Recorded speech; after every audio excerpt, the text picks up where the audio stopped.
আগে কোনো মাহফিল হলে হুজুরও বিপদে, কমিটিও বিপদে, শ্রোতাও বিপদে। আয়োজক কমিটি কিরকম বিপদে? একটা মাহফিল করতে হলে থানায় যাওয়া আসা করতে করতে তাদের জুতার তলা ক্ষয় হয়ে যেত। আর এলাকার কিছু পাতি নেতা আছে না, তাদের কাছে ধর্ণা দিতে দিতে, আর পোস্টারে কার নাম বড় হবে, কার নাম ছোট হবে, কারটা উপরে হবে, কারটা নিচে হবে, এগুলা নিয়ে মারামারি করতে করতে মাঝখান দিয়ে মাহফিলই শেষ। কমিটি বিপদে, আর হুজুর তো আরো বিপদে। হুজুর আসার আগে থানা আগে থেকেই জেনে নেয় হুজুর কিরকম। হুজুর সুদ ঘুষের বিরুদ্ধে, বিশেষ করে দুর্নীতির বিরুদ্ধে, অন্যায়ের বিরুদ্ধে, এদেশের স্বার্থ সংশ্লিষ্ট যে সকল বিষয় আছে সেগুলোর ব্যাপারে সোচ্চার ভূমিকা পালন করেন কিনা।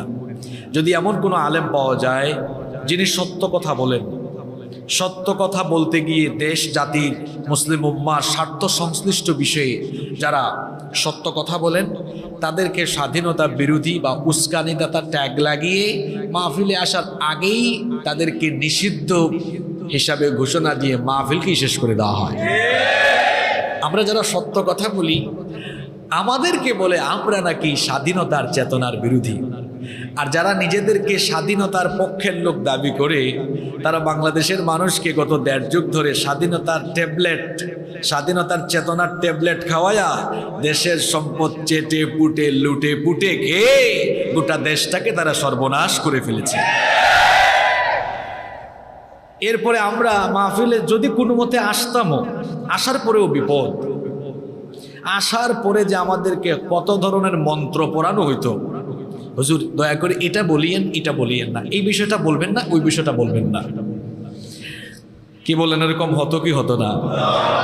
আলহামদুলিল্লাহ, স্বৈরাচারের পতনের পরে বাংলাদেশের কোনো মসজিদে বা মাহফিলে আলেমুল আমাদেরকে এসে এরকম আলোচনা কোন নীতিতে হবে এরকম ডিরেকশন দেওয়ার সাহস কেউ পাচ্ছে না। আলোচনা কোন ধাঁচে হবে, কোন সূরা থেকে, কোন আয়াত থেকে, কিংবা কোন বিষয়ে হবে, এটাকে কোনো চোর আর ডাকাত ফিক্সড করে দিবে না। উলামায়ে কেরাম মুসলিম উম্মার স্বার্থ সংশ্লিষ্ট যে বিষয় আছে, যে বিষয় যখন বলা দরকার, তারা কোরআন সুন্নাহর আলোকে তখন সে বিষয়গুলো বলবেন। সাউন্ড তো ঠিক আছে ভাই? না না, ঠিক আছে, আলহামদুলিল্লাহ। এত বললাম হুজুরদের কথা। আপনারা বলবেন হুজুর তাহলে শ্রোতারা কেমন বিপদে? শ্রোতারাও বিপদে ছিল।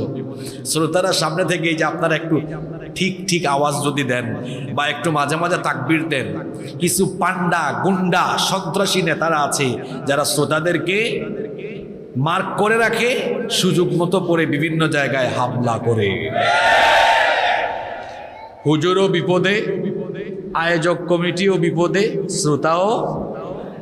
এখন যারা হুজুর কমিটি আর শ্রোতাদেরকে বিপদে ফেলতো, তারা নিজেরাই বিপদে পড়ে মাগুবাড়ি দিল্লি। বেশি বাড়াবাড়ির পরিণতি কখনো ভালো হয় না। এত বাড়াবাড়ি করেছেন আপনারা অযথাই, খামাখা কোরআনের মাহফিলের বিরুদ্ধে আপনারা অ্যাকশন নিয়েছেন। আপনারা বন্ধ করার জিনিস পান নাই। দেশে এত চুরি ডাকাতি, দুর্নীতি, যৌতুক, অন্যায়, অনাচার বন্ধ করলে সেগুলো না করবেন। আপনারা ঢাকা সিটি, চট্টগ্রাম সিটির নাইট ক্লাব, বুট ক্লাব চালু রেখে এসে কোরআনের মাহফিল বন্ধ করেন। এই তামাশা করার কারণে, কোরআনের সাথে আলেমুল আমাদের সাথে বেয়াদবির কারণে এইরকম গজব আপনাদের উপরে নেমে এসেছে। সম্মানিত ভাইয়েরা, আল্লাহর কৃতজ্ঞতা জানাচ্ছি যে আল্লাহ তাআলা আমাদেরকে আজ এই নিয়ামত দিয়েছেন। এই নিয়ামত যেন আল্লাহ আমাদের কাছ থেকে কেড়ে না নেন, আমরা বলি আমিন। সম্মানিত উপস্থিতি, আমরা কোরআনুল কারীমের একটি সূরা তিলাওয়াত করেছি। সেই সূরা থেকেই আজকে আমরা হেদায়েতের নিয়তে কিছু কথা শুনব ইনশাআল্লাহ।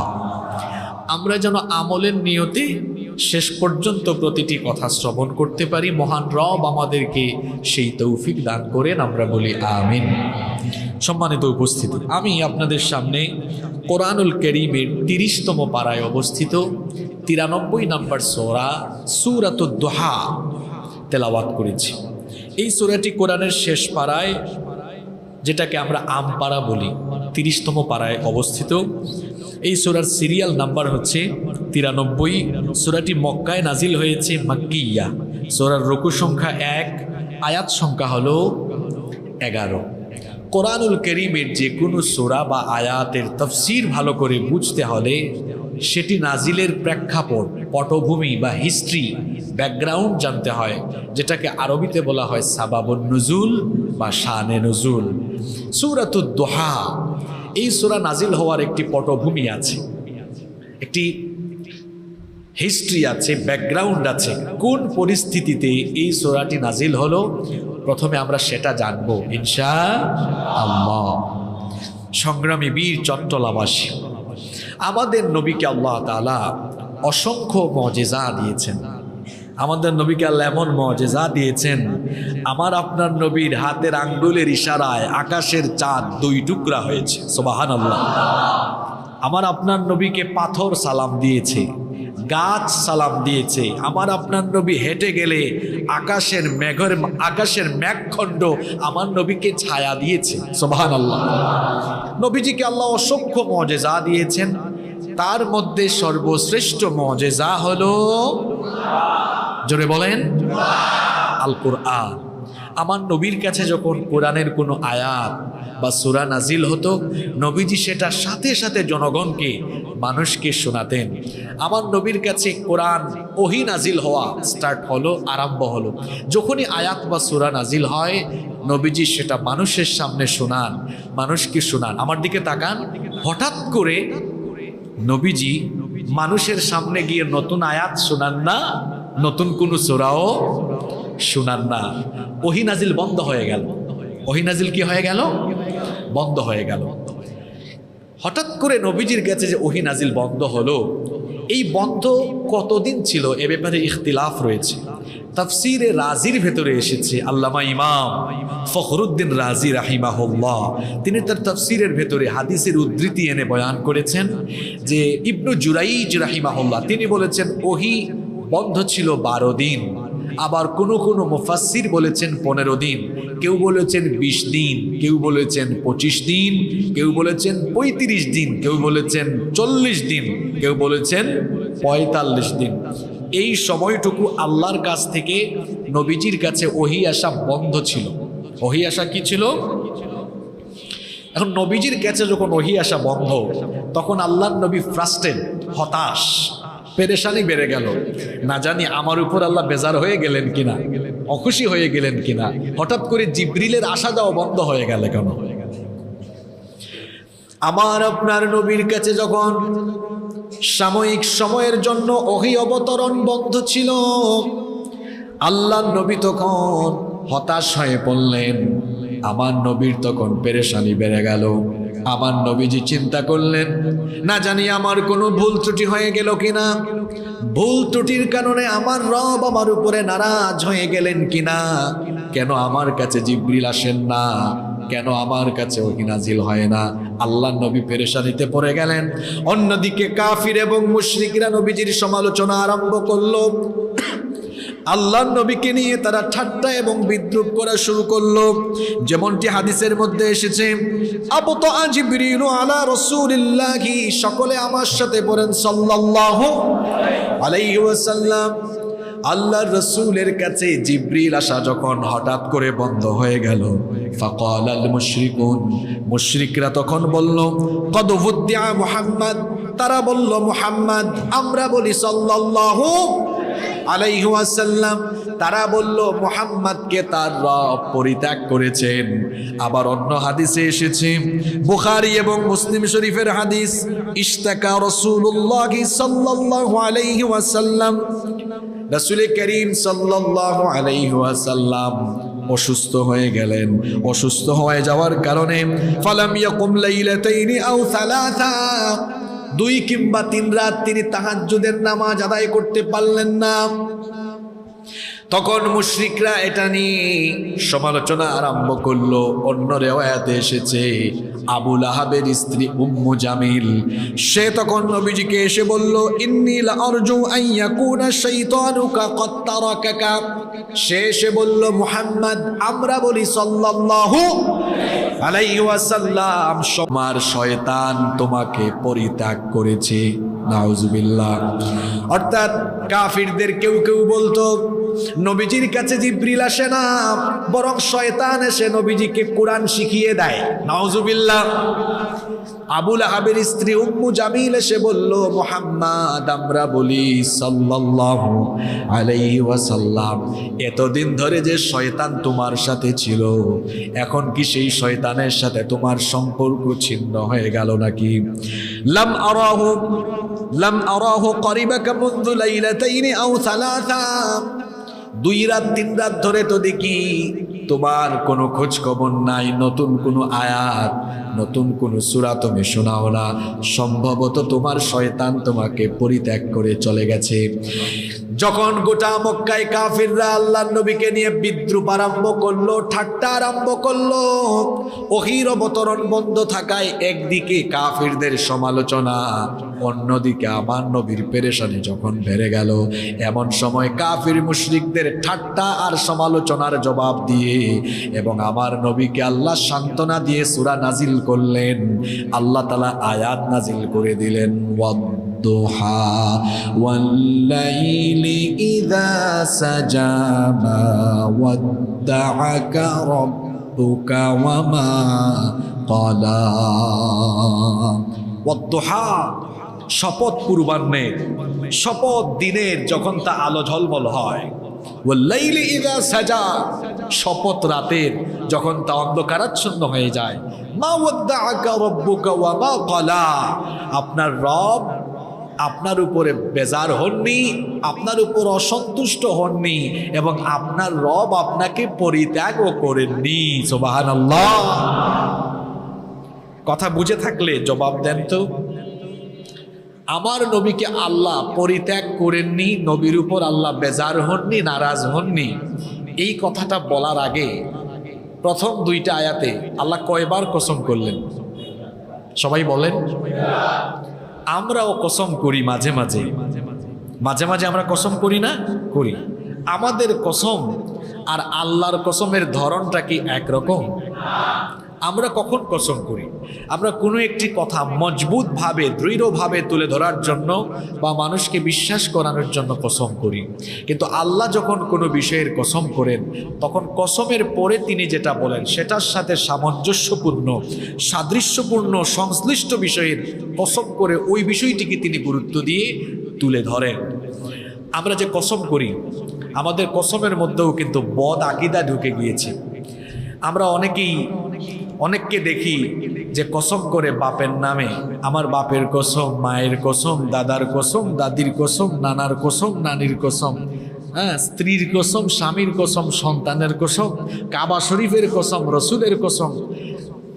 এই রকম যে ব্যক্তি আল্লাহ ছাড়া অন্য কোনো কিছুর ব্যাপারে কসম করে, নবীজি বলেছেন, মান হালাফা বিগাইরিল্লাহি ফাকাদ আশরাকা, যে ব্যক্তি আল্লাহ ছাড়া অন্য কারো নামে কসম করে, সে কার সাথে শিরক করে? তাহলে বলেন, আল্লাহ ছাড়া অন্য কারো নামে কসম করা যাবে? জোরে বলেন, যাবে? তাহলে এই বদ আমল, বদ আকীদাটা আমরা আমাদের থেকে রিমুভ করতে পারবো তো ইনশাআল্লাহ? আল্লাহ সবাইকে তৌফিক দান করেন। আল্লাহ কসম করলেন দিনের, প্রথমে কসম করলেন দিনের, এরপরে বলেন, এরপরে প্রথম কসম করলেন দিনের, তারপরে রাতের। দিন এবং রাতের কসম করে তারপরে আল্লাহ তাআলা বললেন, ও নবী, আমি আপনাকে ছেড়ে দিইনি, আপনার উপর নারাজও হইনি। প্রশ্ন হতে পারে, আল্লাহ তার নবীকে ছেড়ে দেননি, পরিত্যাগ করেননি, আল্লাহ তার নবীর উপরে নারাজ হননি। এই কথা বলার আগে কি কারণে আল্লাহ তাআলা দিন এবং রাতের কসম করলেন, এর একটা রিজন, এর একটা কারণ আছে না নাই? কি কারণ? মুফাসসিরিনে কেরাম এর ব্যাখ্যা করেছেন। দিন রাতের কসম করার কারণ হলো, দিনের বেলা তাপমাত্রা বেশি থাকে না কম থাকে? জোরে বলেন। দিনের বেলা এই যে সূর্যের কিরণ, প্রখর কিরণে মানুষ বিচরণ করে, কাজ করে, মানুষ কর্মক্লান্ত হয়ে যায়, টায়ার্ড হয়ে যায়। তারপরে রাতের বেলা তো কোনো সূর্যবার থাকে না, অন্ধকারে ছেয়ে যায়। সারাদিন কাজ করার পরে রাতের বেলা যখন অন্ধকারে সব ছেয়ে যায়, রাত যত বাড়ে ধীরে ধীরে দেখবেন তাপমাত্রা তত, জোরে বলেন, তাপমাত্রা তত কমে। সারাদিনের কর্মক্লান্তি রাতের এই অন্ধকারাচ্ছন্ন নির্মল এবং এই চমৎকার ওয়েদারে বিশ্রাম নেওয়ার পরে দেখা যায় সারাদিনের সকল টায়ার্ডনেস, সকল ক্লান্তি দূরীভূত হয়ে যায়। দিন এবং রাত যদি আল্লাহ না দিতেন তাহলে মানুষ এই পৃথিবীতে ভারসাম্যপূর্ণ জীবনযাপন করতে পারত না। দিনের পরে রাত হয় পৃথিবীর কোনো নেতা নেত্রীর হুকুমে না আল্লাহর হুকুমে? জোরে বলেন তো, দিন এবং রাত কে ঘটান? আল্লাহ যদি চাইতেন 24 ঘন্টা শুধু সূর্যের আলো থাকবে, দিন থাকবে, পারতেন কিনা? আল্লাহ যদি চাইতেন 24 ঘন্টা শুধু রাতই থাকবে, আল্লাহ পারতেন কিনা? রব্বুল আলামিন কোরআনুল কারীমের 28 নম্বর সূরা সূরাতুল কসাসের 71 নম্বর আয়াতে কারিমার মধ্যে বলছেন, কুল আরাআইতুম ইন জাআলাল্লাহু আলাইকুমুল লাইলা সারমাদান ইলা ইয়াউমিল কিয়ামাতি মান ইলাহুন গায়রুল্লাহি ইয়াতিকুম বিদিয়া আফালা তাসমাউন। আল্লাহ তাআলা বললেন, ও নবী আপনি তাদেরকে বলুন, তোমরা কি ভেবেছো, তোমরা কি চিন্তা করেছো, যদি তিনি মানে কি, যদি তিনি আল্লাহ রাতকে তোমাদের জন্য কিয়ামত পর্যন্ত দীর্ঘস্থায়ী করে দিতেন, তাহলে তিনি ছাড়া এই পৃথিবীতে অন্য কেউ কি দিনের আলো এনে দিতে পারবে নাকি? এরপরে আল্লাহ পরের আয়াতে বলছেন, কুল আরাআইতুম ইন জাআলাল্লাহু আলাইকুমুন নাহারা সারমাদান ইলা ইয়াউমিল কিয়ামাতি মান ইলাহুন গায়রুল্লাহি ইয়াতিকুম বিলাইলিন তাসকুনুনা ফীহি আফালা তুবসিরুন। তোমরা কি ভেবেছ, তোমরা কি চিন্তা করেছ, আল্লাহ যদি দিনের আলোকে কিয়ামত পর্যন্ত তোমাদের জন্য দীর্ঘস্থায়ী করে দিতেন, তাহলে আল্লাহ ছাড়া অন্য কেউ কি তোমাদের জন্য রাতের অন্ধকার এনে দিতে পারবে?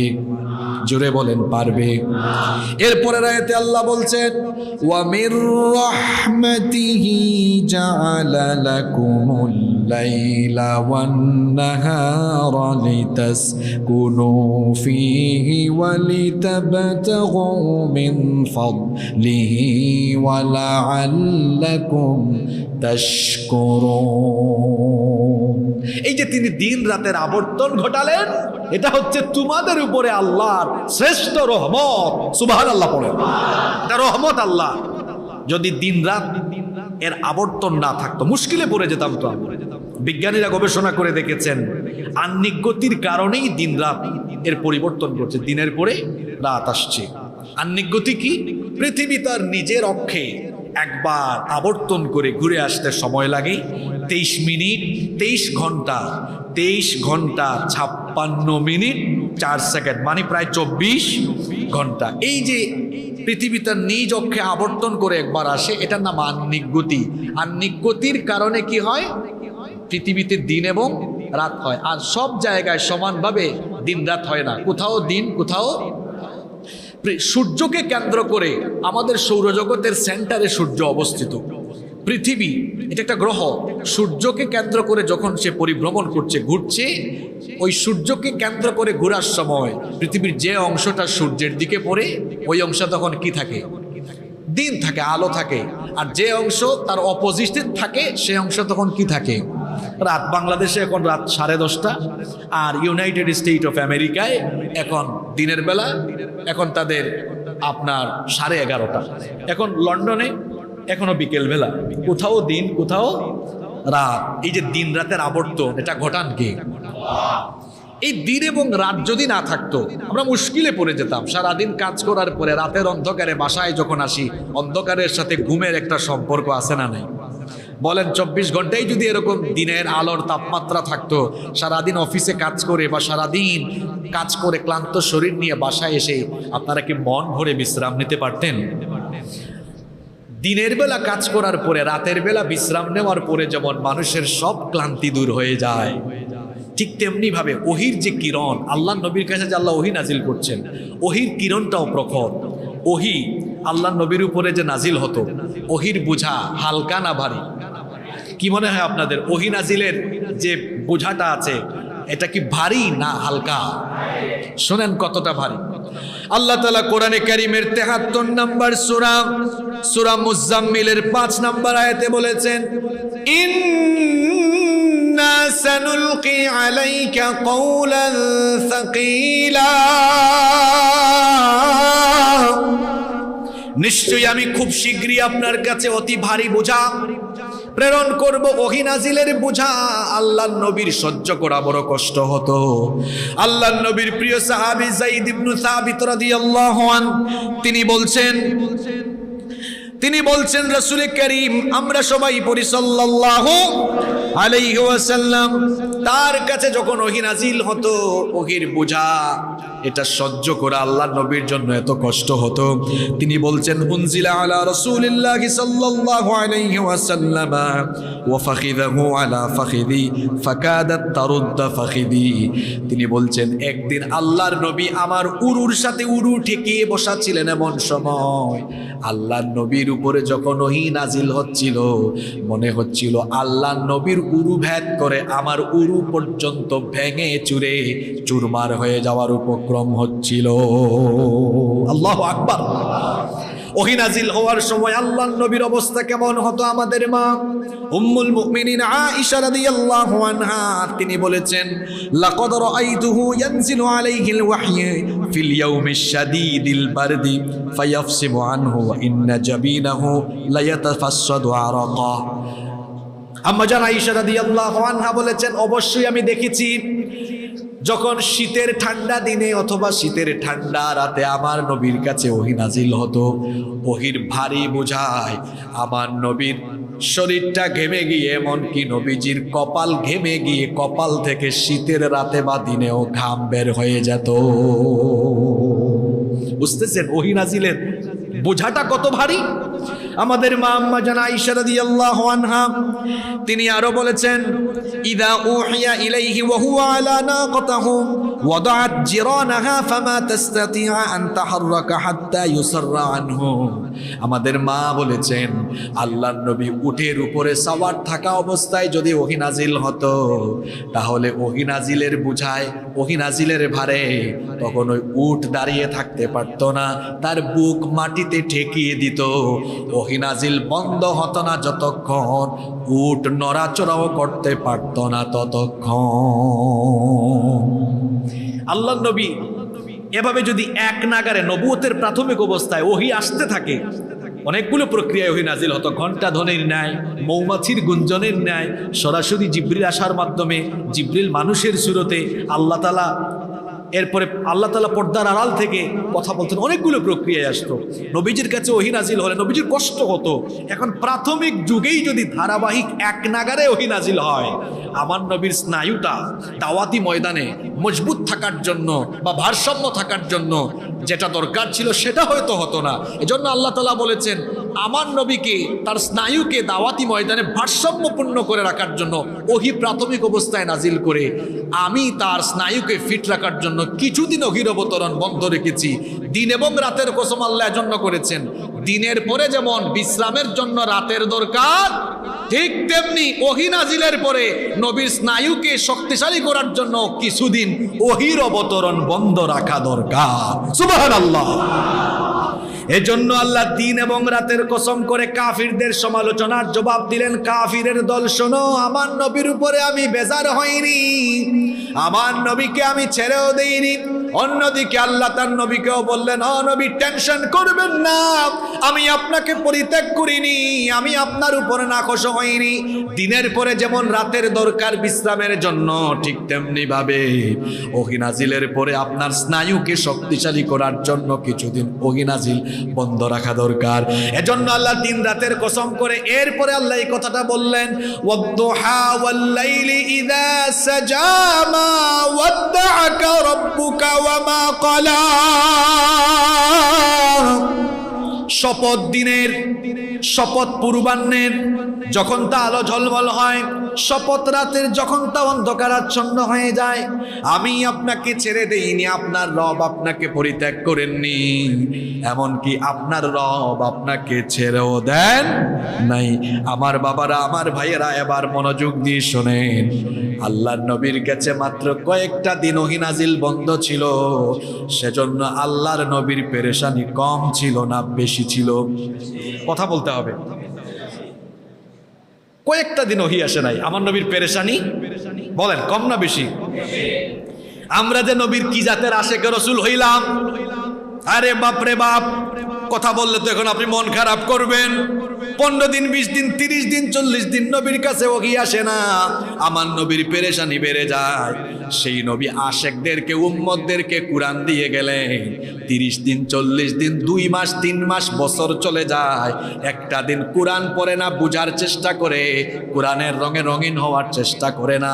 সে আবার নিজেকে আশেক দাবি করে, নবীর অনুসারী দাবি করে, কিন্তু কোরআনের সাথে সম্পর্ক নাই, তার মনের ভেতরে এর জন্য কোনো পেরেশানি না। তুমি কি জাতের আশিকের রাসূল? তুমি জিলাপির আশেক, তুমি নবীর আশেক না। তুমি বিরানির আশেক, তুমি নবীর আশেক না। নবীর আশেক হলে তো নবীর সাথে তোমার চরিত্রের মিল থাকতো। আমার নবীর চরিত্র বলছি, এটা কি বাপ দাদার কিতাব থেকে বলছি না কোরআন হাদিস থেকে বলছি? কয়েকদিন ওহী নাজিল হয় না, পেরেশানি বলেন, পেরেশানি। আর আপনি যে কোরআন পড়েনি না, কোরআন পারেন না শুদ্ধ করে, আপনি পারেন না, পেরেশানি পেরেশানি। আল্লাহু আকবার, ইন্না লিল্লাহি ওয়া ইন্না ইলাইহি। যখন কোনো মানুষ কোরআন তেলাওয়াত বন্ধ করে দেয়, কোরআন থেকে কেউ যখন দূরে সরে যায়, তার অন্তর তখন নিফাকগ্রস্ত হয়ে যায়, অন্তরে জং ধরে যায়, অন্তরে মরিচা ধরে যায়। আর যখন কোরআনের সাথে সম্পর্ক থাকে, যখন কেউ কোরআনের সাথে সম্পর্ক রাখে, তখন সেই ব্যক্তির ঈমানটা আরো বেশি মজবুত হয়ে যায়। এই জন্য কোরআনের সাথে সার্বক্ষণিক 24 ঘন্টা সম্পর্ক রাখার দরকার আছে না নাই? কোরআনের সাথে থাকবো তো আমরা ইনশাআল্লাহ। এবার আসেন, এরপরে আল্লাহ কি বলছেন? ও নবী, আপনাকে ছেড়ে দেই নাই, বেজারও হয় নাই, কষ্ট হচ্ছে আপনাদের? এরপরে আয়াতে আল্লাহ বলছেন, ও নবী, কাফিররা আপনার কত সমালোচনা করে, আপনাকে গালিগালাজও করে, আমার নবীকে 40 বছর পর্যন্ত কাফিররা কি কোনো গালি দিয়েছে নাকি? বলেন, গালি দিয়েছে নাকি? গালি দেয় নাই, বরং তার বিপরীত কাজ করেছে। তারা বলেছে আমাদের গোটা আরবের মধ্যে কেউ যদি ভালো থাকে, তারা বলতো মুহাম্মদ, আমরা বলি সাল্লাল্লাহু আলাইহি ওয়াসাল্লাম। তারা বলতো গোটা আরবে তার মতো কোনো মানুষ হতে পারে। তিনি কষ্ট পান কাউকে কষ্ট দেন না, দুঃখ পান কাউকে দুঃখ দেন না, সদা মুচকি হেসে মার্জিত ভাষায়, বড় কোমল ভাষায় সুন্দর করে হাসি মুখে কথা বলেন। তিনি এমন এক মহামানব ছিলেন, তিনি কখনো আমানতের খেয়ানত করতেন না, কখনো মিথ্যা বলতেন না, সব সময় সত্য কথা বলতেন। এজন্য আরবের কাফিররাও বলেছে আরবের মধ্যে সবচাইতে সত্যবাদী হলো মুহাম্মদ সাল্লাল্লাহু। এজন্য তারা নবীজিকে আল আমিন উপাধিও দিয়েছে। কিন্তু যেই নবীজিকে তারা এত ভালোবাসতো, এত পছন্দ করত, আল্লাহর নবী যেদিন থেকে কোরআন প্রচার আরম্ভ করলেন, সেই ভালোবাসার পাত্র তাদের কাছে গালির পাত্রে পরিণত হয়ে গেলেন। তখন তারা নবীজিকে বলল কাহিন গণক, নবীজিকে বলল শাইর কবি, নবীজিকে বলল মাজনুন পাগল, নবীজিকে বলল কাযযাব মিথ্যাবাদী। নাউজুবিল্লাহ। অপরাধটা কি আমার নবী কি কারো ঘর বাড়ি অথবা আমার নবী কি কারো পাকা ধানে মই দিয়েছেন নাকি? অপরাধ হলো কিসের প্রচার করা? কোরআন নাজিলের যুগে কোরআন প্রচার করার কারণে যেমন নবীজি এবং সাহাবীদেরকে কাফিররা গালি দিয়েছে, ঠিক তেমনি ভাবে ১৫০০ বছর পরেও নিরপরাধ আলেম উলামারা এখনো কোরআন থেকে সত্য কথা বলার কারণে কোরআন বিরোধীরা এখন আরো আপডেট গালি, যেমন রাজাকার স্বাধীনতা বিরোধী বলে গালি দেয়। খাসলত ঠিকই আছে, শুধু গালির নমুনাটা মডেলটা একটু চেঞ্জ হয়েছে। আইফোন যেমন নাম ঠিকই আছে, প্রতি বছর খালি কি চেঞ্জ হয়? মডেল চেঞ্জ হয়, ভার্সন চেঞ্জ হয়। তো কাফিরদের অবস্থাও হয় এমন, গালি আছে, গালি আছে, শুধু ভার্সনটা কি হয়ে গেছে? চেঞ্জ হয়ে গেছে। কি বলেন, গালিগালা যেরকম আছে না নাই?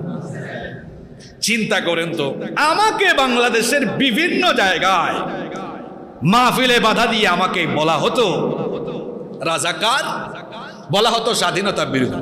আমার জন্ম ৯০-এর দশকে, আমি রাজাকার হই কিভাবে? কয় চেতনায় রাজাকার। চিন্তা করেছেন? বলে এরা পাকিস্তানি দূষণ। আমরা তো স্বৈরাচারের আমলে বাংলাদেশে ছিলাম, আমাদের ভাইয়েরা জেল খেটেছে, কঠিন সময়ে আমরা সত্য কথা বলেছি, আমরা কেউ দেশ ছেড়ে পালিয়ে যাইনি। বরং যারা দেশে চুরি ডাকাতি করেছে জনগণের গণধুলাইয়ের ভয়ে, তারা নিজেরা মামু বাড়ি দিল্লি গিয়ে নিজেরা যে ভারতীয় রাজাকার তার প্রমাণ বাংলাদেশের মানুষকে তারা দিয়েছে। আমাদেরকে যারা পাকিস্তানি রাজাকার বলে, পাকিস্তানের সাথে আমাদের সম্পর্ক আছে নাকি? কথা বলছেন না কেন? দেখেন তো পাসপোর্টে যাই, আমার তো পাসপোর্ট আজকে এত বছর ধরে আছে, পাকিস্তানি কোনো সিল আছে? আসা যাওয়ার কোনো সিল আছে? আমাদেরকে যারা পাকিস্তানি দূষর বলে, ওদের পাসপোর্ট দেখেন, শুধু মামু বাড়ি যাওয়ার। এদেশে যারা ভারতীয় আগ্রাসন, ভারতীয় তাবেদারি প্রতিষ্ঠা করতে চেয়েছে, তারা হলো ভারতীয় রাজাকার।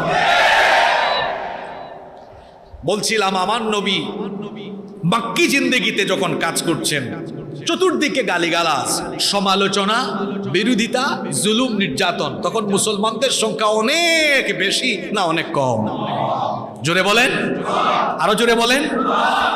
সেই অবস্থায় আল্লাহ নবীজির কাছে সূরা দুহা নাজিল করে নবীজিকে এবার আল্লাহ তাআলা সান্ত্বনা দিচ্ছেন, ও নবী হতাশ হইয়েন না, এখন সংখ্যায় কম, কিন্তু কিছুদিন পরে সংখ্যাটা হয়ে যাবে সবার। আখিরাতু খায়রুল লাকা মিনাল উলা ওয়ালা সাওফা ইউতিকা রাব্বুকা ফাতারদা।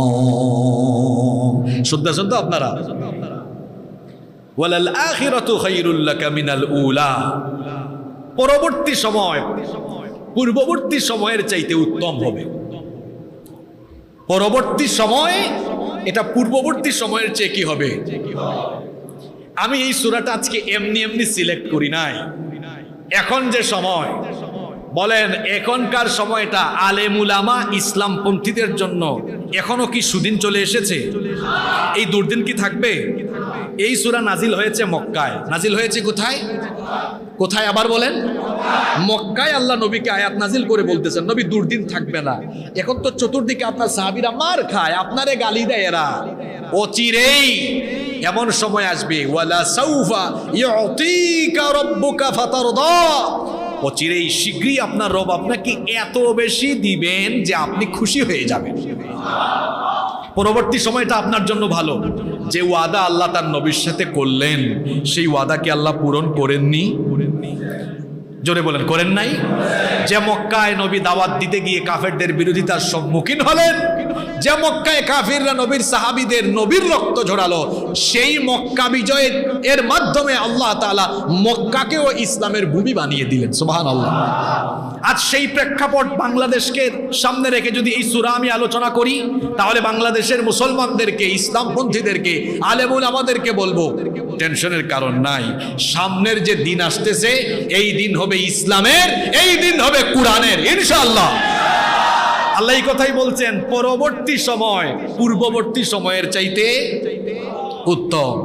আমরা স্বাধীনভাবে কথা বলতে পারিনি, আমরা স্বাধীনভাবে কথা বলতে পারিনি। কোন মানুষ বাংলাদেশে তার নিজের মতামতটা স্বাধীনভাবে ব্যক্ত করতে পারেনি।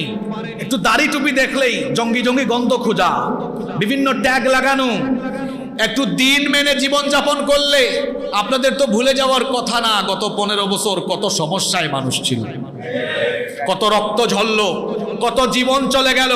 এই রক্ত আর জীবনের বিনিময়ে আগামীর দিনে বাংলাদেশে ইসলামী অনুশাসন, কোরআনের শাসন কায়েম হবে ইনশাআল্লাহ। এটা রুখে দেওয়ার সাহস কারোরই নয়।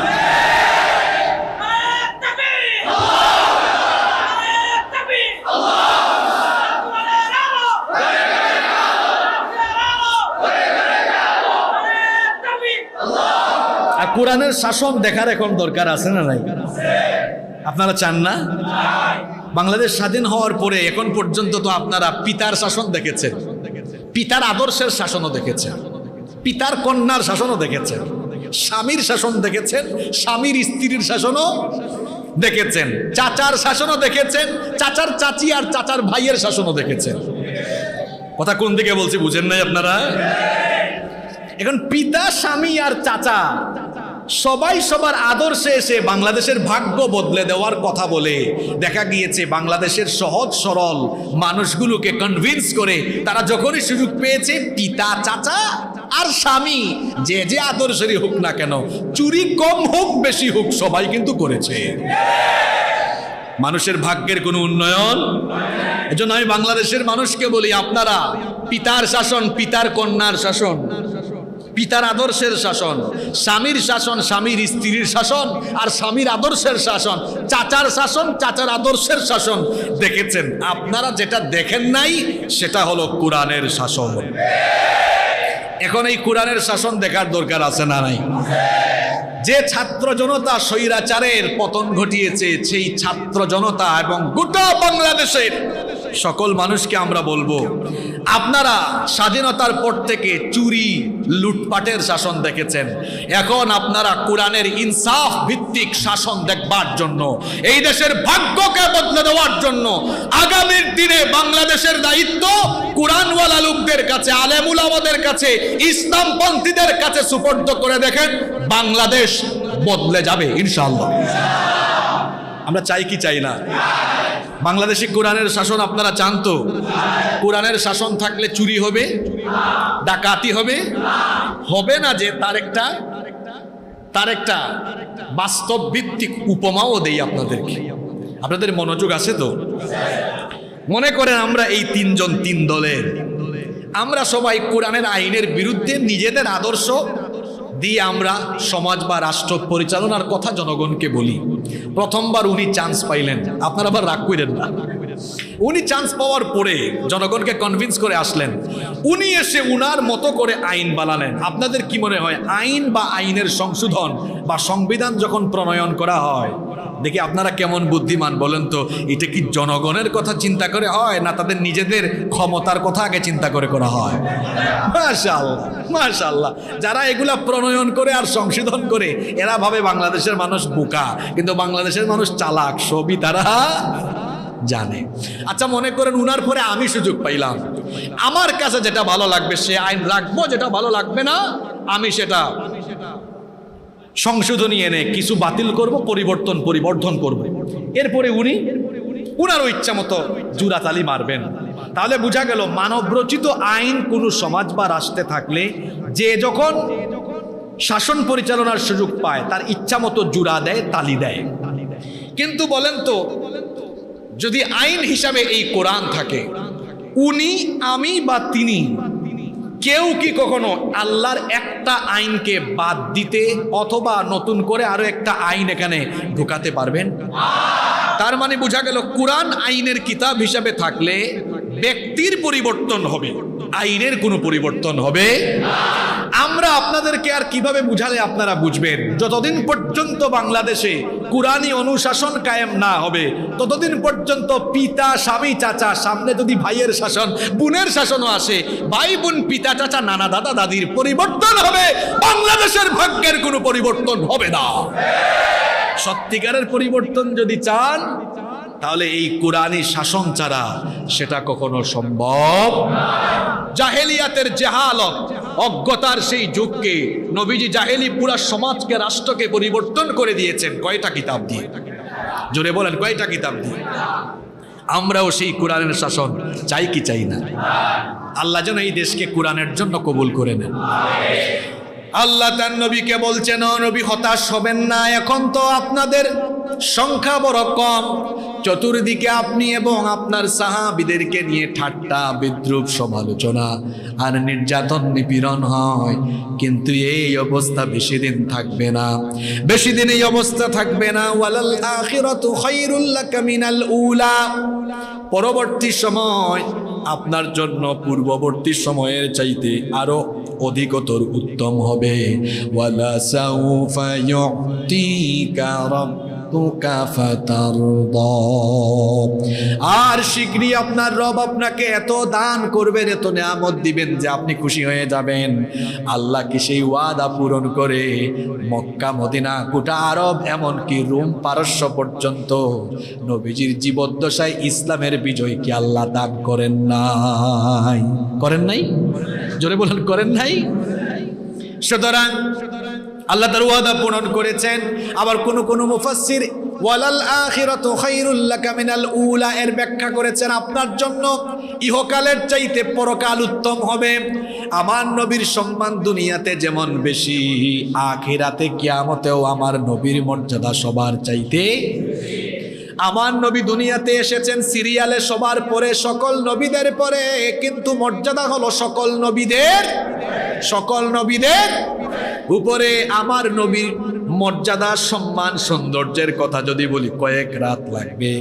আমার নবীকে আল্লাহ এত সৌন্দর্য দিয়েছেন, দুনিয়ার অর্ধেক সৌন্দর্য আল্লাহ তাআলা ইউসুফ নবীকে দিয়েছেন, আর গোটা দুনিয়ার পুরো সৌন্দর্য আল্লাহ আমার নবীকে দান করে দিয়েছেন।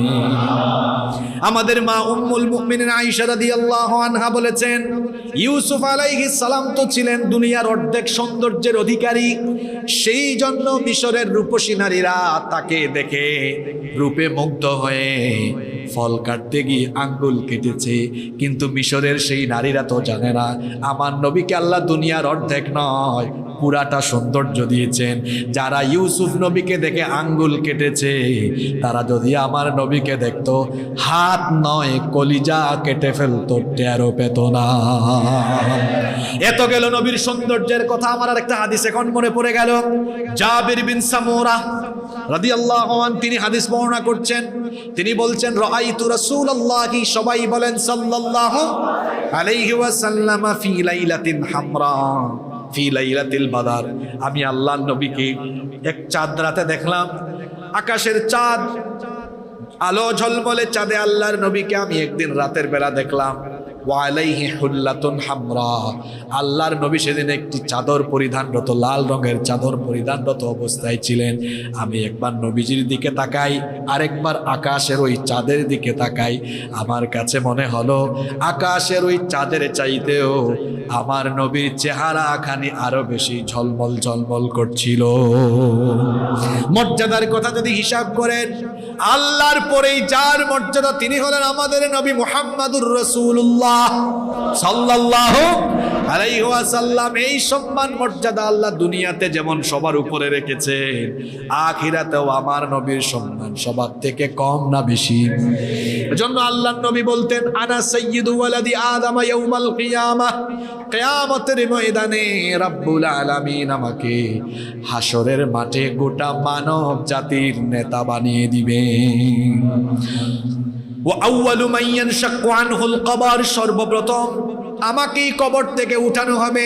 ওয়া আউয়ালু শাফি', আমি হচ্ছি প্রথম সুপারিশকারী, আমার সুপারিশ ছাড়া আল্লাহ কিয়ামতের বিচার কাজ শুরু করবেন না।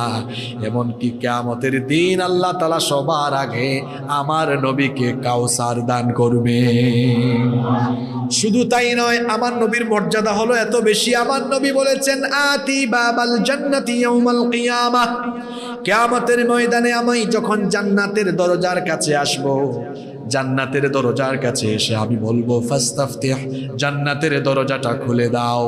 ইয়াকুলুল খাজিন, জান্নাতের দারওয়ান ফেরেশতা তখন জিজ্ঞেস করবে মান আনত, আপনি কে?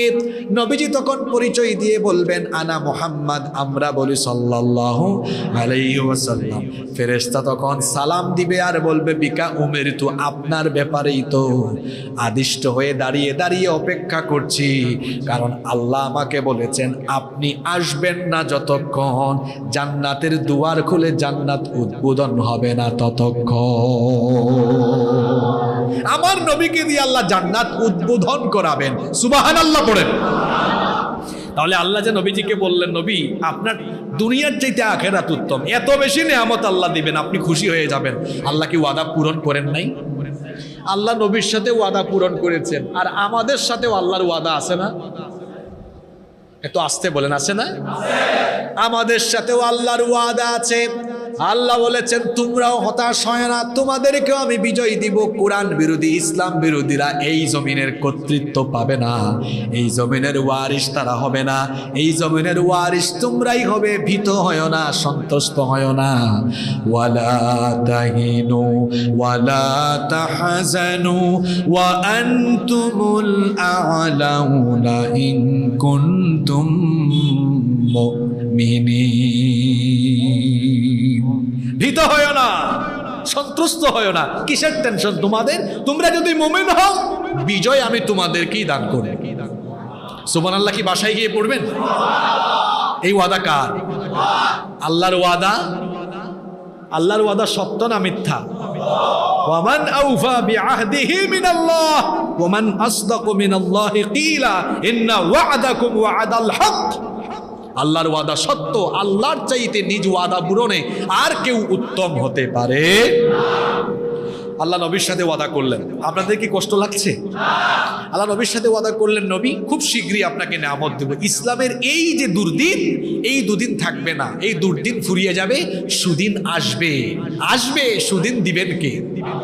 এরপরে আল্লাহ নবীজিকে বলছেন নবী আমি যে দিব, আমি যে আপনার সাথে আছি, এটা আপনাকে স্মরণ করিয়ে দিই। আচ্ছা আপনার জীবনে কি এমন সময় ছিল না যখন আমি ছাড়া আপনার আপন কেউ? এবার আল্লাহ সেগুলো স্মরণ করিয়ে দিচ্ছেন। আল্লাহ এবার তার নবীকে স্মরণ করিয়ে দিচ্ছেন। যারা পারেন আমার সাথে পড়েন, আলাম ইয়াজিদকা ইয়াতীমান ফাআওয়া, আমি কি আপনাকে এতিম অবস্থায় পাইনি? আর এতিম অবস্থায় পেয়ে আমি কি আপনাকে আশ্রয়ের ব্যবস্থা করিনি? আমি আপনাকে এতিম অবস্থায় পেলাম, এরপরে আমি আপনার উত্তম আশ্রয়ের ব্যবস্থা করে দিলাম।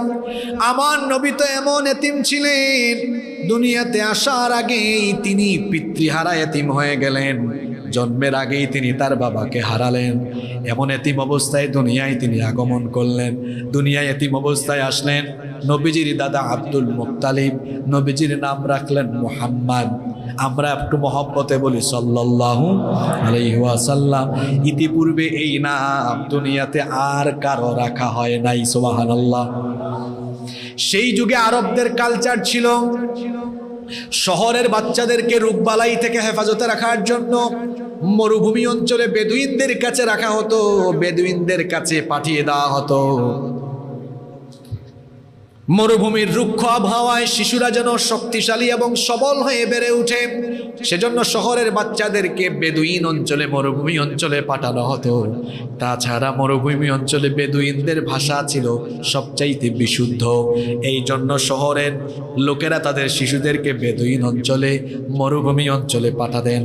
আরবদের সেই রীতি অনুযায়ী নবীজির দাদা আব্দুল মুত্তালিব নবীজিকে মরুভূমি অঞ্চলে পাঠানোর জন্য ধাত্রী মহিলা খোঁজা আরম্ভ করলেন, কিন্তু এতিম বাচ্চা দেখে কোনো ধাত্রী মহিলারা আগ্রহ নিয়ে আসতে চায় না, এই ভয়ে এতিম বাচ্চাকে লালন পালন করলে হয়তো পারিশ্রমিক কম দেওয়া হবে। তায়েফের সম্ভ্রান্ত গোত্র বনু সাদ গোত্রের একদল নারীরা মক্কায় আসলেন দুগ্ধ শিশু তালাশের জন্য। তারা এসে তাদের ইচ্ছা মতো বিভিন্ন পরিবার থেকে দুগ্ধ শিশু তালাশ করে তারা চলে গেলেন। এতিম বাচ্চা দেখে মা আমেনার ঘরে আগ্রহ নিয়ে কেউ ঢুকে নাই। শুনতেছেন তো? অবশেষে এলেন তায়েফের বনু সাদ গোত্রের সৌভাগ্যবতী নারী হালিমাতুস সাদিয়া। দুর্ভিক্ষের কারণে তার গাদা ছিল জরাজীর্ণ এবং হালকা পাতলা হওয়ার কারণে সেই গাধা অত্যন্ত ধীর গতিতে এসেছিল, যার কারণে তার আসতে সবার চাইতে বেশি বিলম্ব হলো। এসে দেখলেন সকল নারীরা দুগ্ধ শিশু তালাশ করে নিয়ে চলে গিয়েছে, কোনো পরিবারের শিশু নাই। শুনলেন আব্দুল মুত্তালিবের ঘরে তার একজন এতিম নাতি আছে।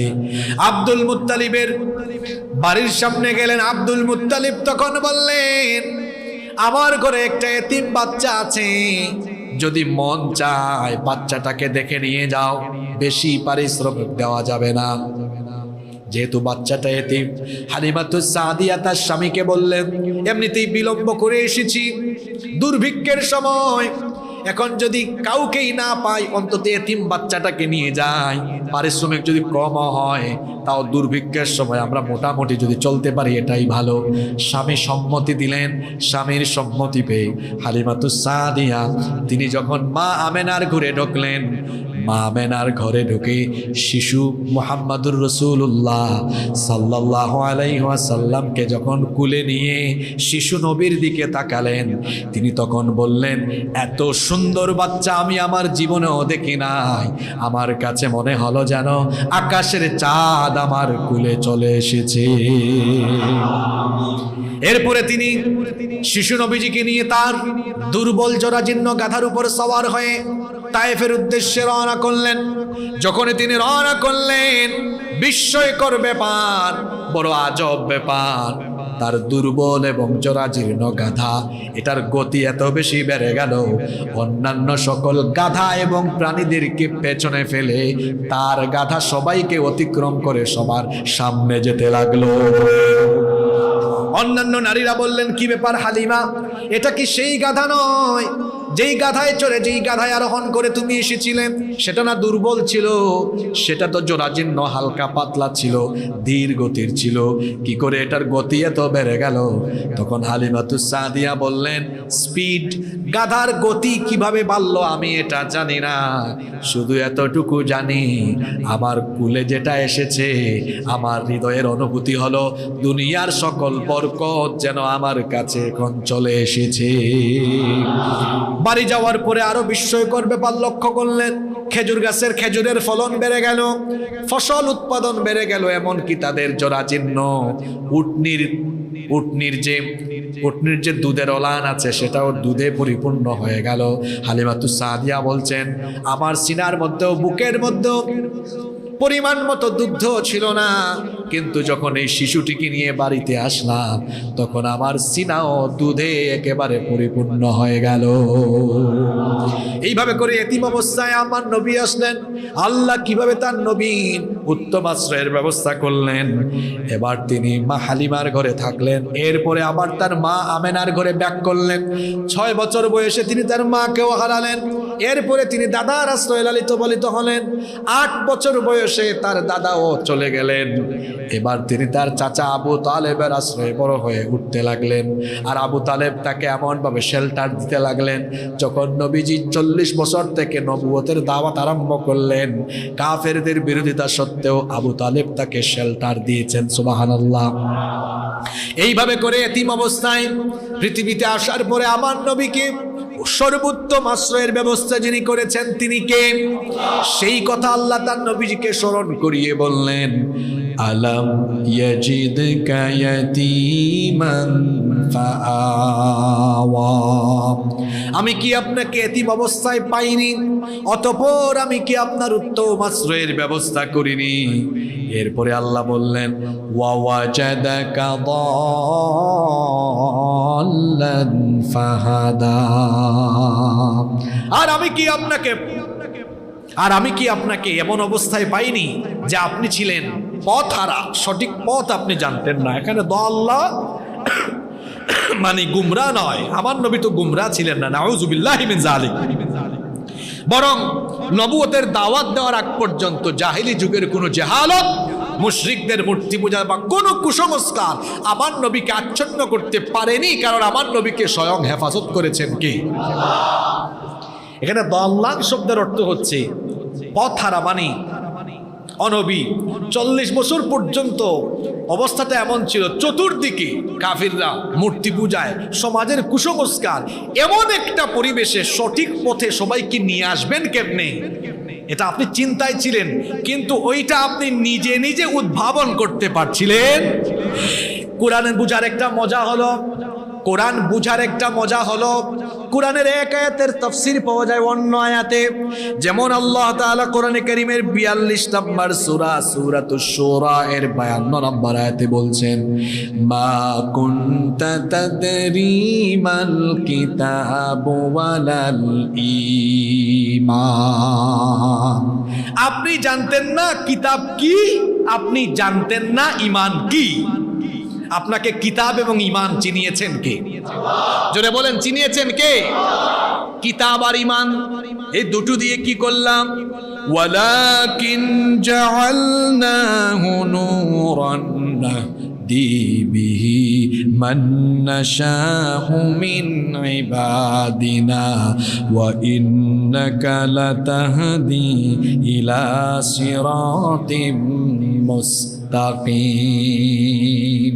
কিতাব আর ঈমান তো আপনি বুঝতেন না, চিনতেন না, এটা চিনিয়েছেন কে? এটা দিয়ে হেদায়েতের আলোকে, হেদায়েতের পথে আল্লাহ তার বান্দাদের মধ্যে যাকে ইচ্ছা নিয়ে আসেন। নবী কিতাব আর ঈমান দিয়ে ফাহাদা, আমি আপনাকে হেদায়েতের পথ দেখিয়ে দিলাম, এরপরে আপনি মানুষকে হেদায়েতের পথে ডাকা আরম্ভ করলেন, আহ্বান করা শুরু করলেন। সুবহানাল্লাহ। আলাম ইয়াজিদকা ইয়াতীমান ফাআওয়া, এতিম অবস্থায় পেয়ে আমি আপনার আশ্রয়ের ব্যবস্থা করেছি। ওয়া ওয়াজাদাকা দাল্লান ফাহাদা, পথহারা অবস্থায় পেয়ে আমি আপনাকে সঠিক পথের দিশা দিয়েছি। এরপরে আল্লাহ বলছেন ওয়া ওয়াজাদাকা আইলান ফাআগনা,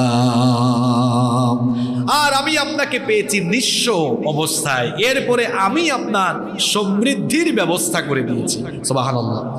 নিঃস্ব ছিলেন আপনি, পৈতৃক সম্পদ হিসাবে একটা উটনি আর একজন দাসী পেয়েছিলেন, একটা উটনি আর দাসী ছাড়া আপনার অন্য কিছু ছিল না। আমি আপনাকে প্রজ্ঞা দান করলাম, মেধা দান করলাম, জ্ঞান বিজ্ঞান হিকমত দিলাম, আর গোটা আরবে আপনার খ্যাতি ছড়িয়ে যেতে লাগলো। আপনার আমানতদারিতা, স্বচ্ছতা, যোগ্যতা, দক্ষতা, এই মাধুর্যতার গুণগুলো দিকে দিকে ছড়িয়ে গেল। একটা সময় এমন আসলো, মক্কার সবচাইতে ধনী মহিলা খাদিজা রাদিয়াল্লাহু আনহা নবীজির এই গুণগুলো শুনে তার ব্যবসায় নবীজিকে নিয়োগ করলেন। আর নবীজিকে তার ব্যবসায় নিয়োগ দেওয়ার পরে খাদিজা রাদিয়াল্লাহু আনহার ব্যবসার মধ্যে এত বেশি সমৃদ্ধি আসলো, আগে কোনো সময় এত বেশি সমৃদ্ধি আসে না। সুবহানাল্লাহ। এরপরে তো খাদিজা রাদিয়াল্লাহু আনহাই নবীজিকে প্রস্তাব দিলেন, মক্কার সবচাইতে ধর্নাঢ্য মহিলার সাথে আমার নবীর বিবাহ হয়ে গেল। সুবহানাল্লাহ। আল্লাহ তার নবীকে বলছেন নিঃস্ব অভাবী অবস্থায় পেয়ে আমি আপনার উপরে নিয়ামত দিয়ে আমি আপনাকে সমৃদ্ধির পূর্ণতায় পৌঁছে দিয়েছি। এবার আল্লাহ তার নবীকে বলছেন নবী, সুতরাং আপনি, আপনার জন্য উচিত হলো ফাআম্মাল ইয়াতীমা ফালা তাকহার ওয়া আম্মাস সাইলা ফালা তানহার। অতএব আপনি এতিমদেরকে ধমক দিবেন না, এতিমের সাথে বাজে আচরণ করবেন না, কারণ আপনি নিজেই তো এতিম ছিলেন। এই কথাগুলো আল্লাহ আমাদেরকেও বলছেন। খবরদার, এতিমের সাথে দুর্ব্যবহার করো না। এতিমের সাথে খারাপ আচরণ করে তারা পরকালকে বিশ্বাস করে না যারা। এজন্য আল্লাহ সূরা মাউনের মধ্যে পরকাল অবিশ্বাসী লোকদের যে বৈশিষ্ট্যগুলো তুলে ধরেছেন, প্রথম বৈশিষ্ট্য হলো পরকাল অবিশ্বাসীরা এতিমকে ঘাড় ধাক্কা দেয়, গলা ধাক্কা দেয়, এতিমের সাথে বাজে আচরণ করে। এজন্য আল্লাহ সূরা মাউনের মধ্যে বলেছেন, যারা পারেন আমার সঙ্গে পড়েন, আরাআইতাল্লাযী ইউকাযযিবু বিদ্দীন ফাযালিকাল্লাযী ইয়াদউল ইয়াতীম। আপনি কি তাদের কথা জানেন না? তাদেরকে কি আপনি দেখেননি যারা পরকালকে মিথ্যা বলে প্রতিপন্ন করে, বিচার দিবসকে যারা অস্বীকার করে? তাদের খাসলত হলো, তাদের স্বভাব হলো, তাদের বৈশিষ্ট্য হলো ফাযালিকাল্লাযী ইয়াদউল ইয়াতীম। তাদের স্বভাব হলো তারা এতিমের সাথে বাজে আচরণ করে, এতিমকে ঘাড় ধাক্কা দেয়, এতিমকে গলা ধাক্কা দেয়। এতিমের সাথে বাজে আচরণ করবেন না, কারণ আমার নবী নিজেই এতিম ছিলেন। যে উম্মত এতিমকে কষ্ট দেয় সে যেন সরাসরি আমার নবীজিকে কষ্ট দেয়, কারণ আমার নবীও কি ছিলেন।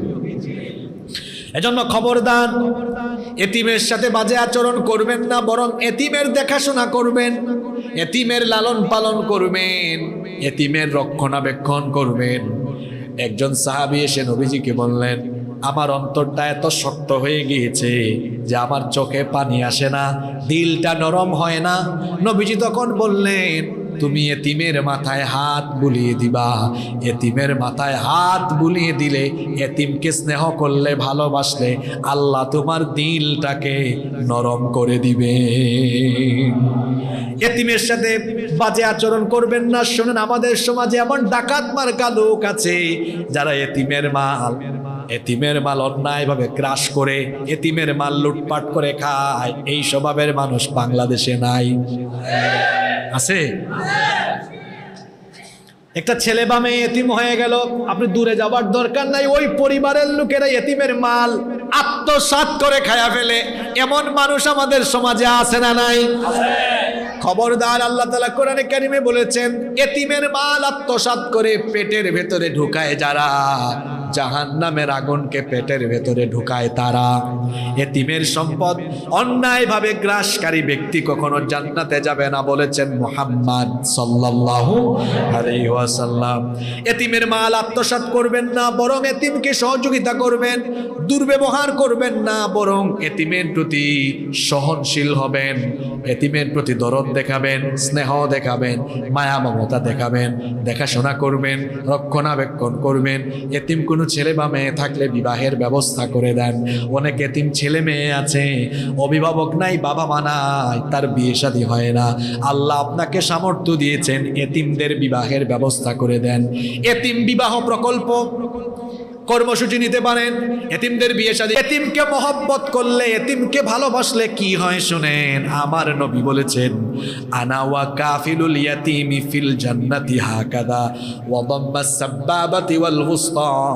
এই দুইটা আঙ্গুল একসাথে করে আল্লাহর নবী বললেন, এতিমের দেখাশোনাকারী ব্যক্তি, এতিমকে মায়া মমতা, স্নেহ মমতা, ভালোবাসা দানকারী ব্যক্তি আর আমি নবী নিজে কাল একসাথে কিয়ামতে এইভাবে এক জান্নাতে থাকবো। নবীর সাথে জান্নাতে থাকা যাবে এতিমের সাথে সদ্ব্যবহার করলে, ভালো ব্যবহার করলে। আমরা এতিমের সাথে ভালো আচরণ করব তো? করবেন তো? এরপরে আল্লাহ বলছেন, ফাআম্মাল ইয়াতীমা ফালা তাকহার ওয়া আম্মাস সাইলা ফালা তানহার। এতিমের সাথে দুর্ব্যবহার করবেন না, ধমক দিবেন না। ঠিক তেমনি ভাবে সাইলদের সাথে, যারা প্রার্থী, যারা চায়, যারা সহযোগিতা চায়, যারা আপনার কাছে হাত পাতবে, চাইবে, এদেরকেও ধমক দিবেন না, এদের সাথে বাজে আচরণ করবেন না। তাফসীরের কিতাবগুলোতে সাইল শব্দের দুটো ব্যাখ্যা এসেছে। কোন মুফাসসির বলেছেন এখানে সাইল দ্বারা সেই সকল অভাবী, অসহায় মানুষকে বোঝানো হয়েছে, যারা সহায়হীন, সম্বলহীন, কিংবা যাদের অভাব আছে, দারিদ্রতা আছে, প্রয়োজন আছে, অভাবী মানুষ, অসহায় মানুষ, দরিদ্র মানুষ যদি তোমার কাছে কিছু চায়, ধমক দিও না, তাড়িয়ে দিও না, বরং সামর্থ্য থাকলে তাকে তুমি দান করো, সামর্থ্য না থাকলে সুন্দর আচরণ করে বিদায় দাও। আমাদের সমাজে এমন বহু মানুষ আছে, সামর্থ্য থাকলে বা না থাকলেও সাইলদের সাথে, অভাবী অসহায় মানুষের সাথে ধমক দিয়ে বাজে আচরণ করে, এমন স্বভাবের মানুষ আছে না নাই? খবরদার, আল্লাহ কোরআনে নিষেধ করেছেন, ওয়া আম্মাস সাইলা ফালা তানহার। এরকম সাইল, অভাবী অসহায়, দারিদ্রতা বা প্রয়োজন আছে এরকম মানুষের সাথে দুর্ব্যবহার করো না, ধমক দিও না, দাঁড়িয়ে দিও না, বরং কোনো অসহায় মানুষ, অভাবী মানুষ তার কোনো প্রয়োজন নিয়ে আপনার কাছে আসলে সামর্থ্য থাকলে তার অভাবকে পূরণ করে দেন। কারণ নবীজি বলেছেন, যে ব্যক্তি কোনো অভাবী মানুষের প্রয়োজন পূরণ করে দেয়, আল্লাহ ওই ব্যক্তির দুনিয়া আখিরাতের সকল প্রয়োজন পূরণ করে দিবে। আপনি আরেকজনের প্রয়োজন মিটিয়ে দেন, আল্লাহ আপনার প্রয়োজন মিটিয়ে দিবেন। সুবহানাল্লাহ। মনে রাখবেন, আপনাকে যে ধন সম্পদ দেওয়া হয়েছে, এই ধন সম্পদ কার দেওয়া নেয়ামত? আল্লাহ যে ধন সম্পদ আপনাকে দিয়েছেন, আল্লাহ বলছেন সামর্থ্যবানদের ধন সম্পদের ভেতরে সাইলদের হক আমি রেখে দিয়েছি। এজন্য আল্লাহ বলেছেন, ওয়াফি আমওয়ালিহিম হাক্কুল লিস-সাইলি ওয়াল মাহরুম। তাদের সম্পদের ভেতরে অভাবী সাইল, প্রার্থী যাদের প্রয়োজন আছে তাদের, এবং মাহরুম বঞ্চিতদের হক আমি রেখে দিয়েছি। ওয়া আম্মাস সাইলা ফালা তানহার। এরা আসলে পরে, সেই সাইলরা আসলে পরে ধমক দিও না, দুর্ব্যবহার করো না। তাহলে আমাদের কাছে কেউ কোনো প্রয়োজন নিয়ে আসলে সামর্থ্য থাকলে তাকে আমরা সহযোগিতা করব তো ইনশাআল্লাহ। মনে রাখবেন, সামর্থ্য থাকলে যদি আপনি মানুষকে না দেন, তাহলে যে সম্পদের নিয়ামত আল্লাহ দিয়েছেন, সম্পদ আর ক্ষমতা হলো এমন, ভালো করে শুনেন, সম্পদ আর ক্ষমতা হলো এমন, এটা এখন আছে তো পরে নাই, সকালে আছে তো বিকেলে নাই, দিনে আছে তো রাতে নাই, রাতে আছে তো দিনে। সম্পদ দিয়ে আল্লাহ আপনাকে টেস্ট করেন, আল্লাহ আপনাকে পরীক্ষা করেন। সম্পদশালী হয়ে গেলে পরে অভাবীরা আসলে তাড়িয়ে দিবেন না। যদি তাড়িয়ে দেন, তাহলে এই সম্পদ কেড়ে নিয়ে আবার আপনাকে রাস্তার ফকির বানিয়ে দিতে পারেন কি?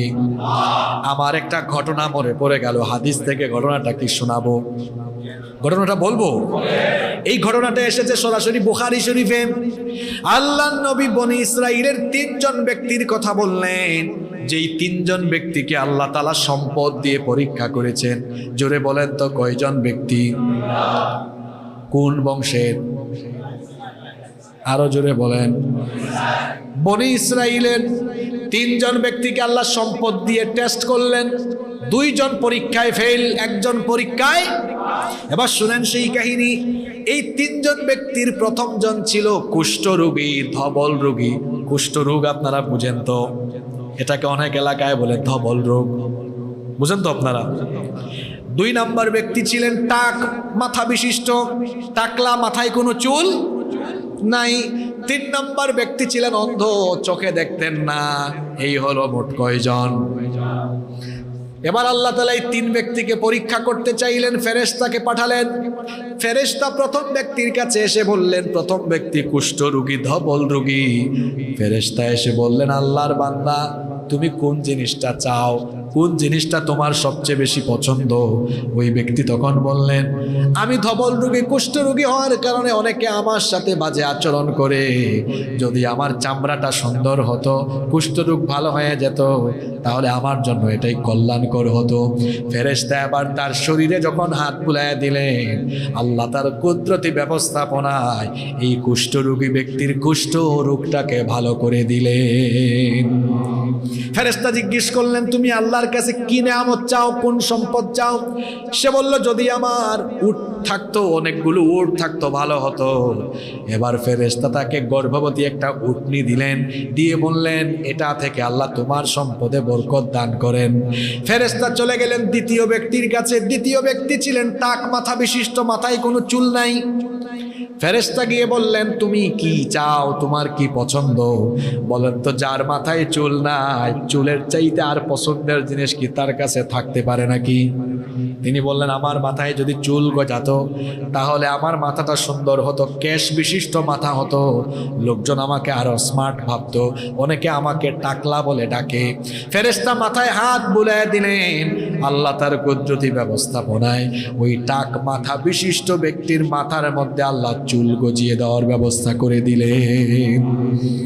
সেই ব্যক্তিকে বলা হলো, তুমি কি নেয়ামত চাও? সে বলল, যদি আমার এক পাল গাভী থাকতো, গরু থাকতো তাহলে তো ভালো হতো। এবার ফেরেশতা তাকে একটা গর্ভবতী গাভী দিলেন, দিয়ে বললেন, আল্লাহ এটা থেকে তোমার সম্পদে বরকত দান করেন। ফেরেশতা আবার তৃতীয় ব্যক্তির কাছে গেলেন। তৃতীয় ব্যক্তি ছিলেন অন্ধ, যিনি চোখে দেখেন না। ফেরেশতা জিজ্ঞেস করলেন, তুমি কি চাও? অন্ধ ব্যক্তি বললেন, দুনিয়াটা দেখলাম না, আহারে কত সুন্দর করে আল্লাহ মনে হয় দুনিয়াটা বানিয়েছেন, দুনিয়াটা কত সুন্দর আমি জানি না, যদি চোখের আলো ফিরে পেতাম তাহলে আল্লাহ আর দুনিয়া সুন্দর করে দেখতে পারতাম। ফেরেশতা চোখের উপরে হাত বুলিয়ে দিলেন, আল্লাহ তার কুদরতি ব্যবস্থাপনায় ওই অন্ধ ব্যক্তির চোখের আলো আল্লাহ ফিরিয়ে দিলেন। ফেরেশতা বললেন, তুমি আল্লাহর কাছে কোন নেয়ামত চাও? অন্ধ ব্যক্তি তখন বললেন, আমার যদি এক পাল ছাগল থাকতো তো ভালো হতো। ফেরেশতা এবার তাকে গর্ভবতী একটা ছাগি দিলেন, দিয়ে বললেন, এটা থেকে আল্লাহ তোমার সম্পদে প্রাচুর্য বরকত দান করেন। দেখেন, এই তিনজন ব্যক্তির যে রোগবালাই ছিল, যে সমস্যা ছিল, সমস্যা দূর করে দিলেন কে? আবার তিনজনের প্রথম জনকে দেওয়া হলো উটনি, দ্বিতীয় জনকে গাভী, তৃতীয় জনকে ছাগি। কয়েক বছর পরে দেখা গেল এই তিন ব্যক্তির উটনি, গাভী আর ছাগল থেকে বিশাল উপত্যকা সমান পশুর পাল হয়ে গেল। কয়েক বছর পরে তারা আর গরিব নাই, বিরাট বড় ধনীতে পরিণত হয়ে গেল। এবার আল্লাহ এই তিন ব্যক্তিকে পরীক্ষা করতে চাইলেন, ফেরেশতাকে পাঠালেন। ফেরেশতা প্রথম ব্যক্তির কাছে গিয়ে বললেন, আমি মুসাফির মানুষ, আমার কাছে যা ছিল হারিয়ে ফেলেছি, পাথেও নাই, সম্বল নাই। তোমাকে তো আল্লাহ এত সম্পদ দিয়েছেন, উট আর উট, একটা উট আমাকে দান করে দাও, যাতে করে আমি আমার দেশে, আমার এলাকায় পৌঁছাতে পারি। আল্লাহ তোমাকে এত নেয়ামত দিয়েছেন, একটা উট দান করে দাও। সে তখন বলল, এগুলো আল্লাহ আমাকে দান করেন না, এগুলো আমার বাপ দাদার থেকে পাওয়া। তো নাউজুবিল্লাহ পড়বেন না। বলেন তো, সম্পদ পাওয়ার পরে ওই ব্যক্তির ভেতরে আল্লাহর শুকরগুজারি আছে নাকি? এক নম্বরে শুকরগুজারি নাই, দুই নম্বরে আল্লাহর পথে দান করার কোনো মানসিকতাও। ফেরেশতা এবার বললেন, তুমি মিথ্যাবাদী, কয়েক বছর আগেই আমি মানুষের বেশে তোমার কাছে এসেছিলাম, তোমার কুষ্ঠরোগ আল্লাহ ভালো করে সম্পদশালী বানালেন। আজ তুমি আল্লাহর নেয়ামত ভুলে গিয়ে আল্লাহর নেয়ামতের শুকরগুজারিও করলে না, আল্লাহর পথে খরচ করার মানসিকতাও রাখলে না। সুতরাং আল্লাহ যেন তোমাকে আবার পূর্বের অবস্থায় ফিরায় আনেন। এই ব্যক্তিটাকে আবার ধর্নাঢ্য জীবন থেকে ফকির যিনি বানায়া দিলেন, তিনি কি? মনোযোগ আছে তো আপনাদের? দ্বিতীয় ব্যক্তির কাছে ফেরেশতা গেলেন। দ্বিতীয় ব্যক্তিকে কি জানিয়ে দেওয়া হয়েছে? গাভী। ফেরেশতা গিয়ে বললেন, আমি তো মুসাফির মানুষ, পাথেও সম্বল হারিয়ে ফেলেছি, একটা গাভী আমাকে দাও। সেও ওই আগের ব্যক্তির মতো কথা বলল, আল্লাহর নাফরমানি করলো, নেয়ামতের অস্বীকার জানালো, আল্লাহর পথে দান করার মানসিকতাও হারিয়ে ফেললো। ফেরেশতা তাকেও বললেন, তুমি মিথ্যাবাদী, আল্লাহ তোমাকে আবার পূর্বের অবস্থায় ফিরায় নেন। আল্লাহ তাআলা ওই ব্যক্তিরও সকল মাল সম্পদ কেড়ে নিয়ে আল্লাহ তাকে আবার আগের মতো দরিদ্র বানিয়ে দিলেন। ফেরেশতা আবার তৃতীয় ব্যক্তির কাছে গেলেন। তৃতীয় ব্যক্তিকে যেন কি দেওয়া হয়েছিল?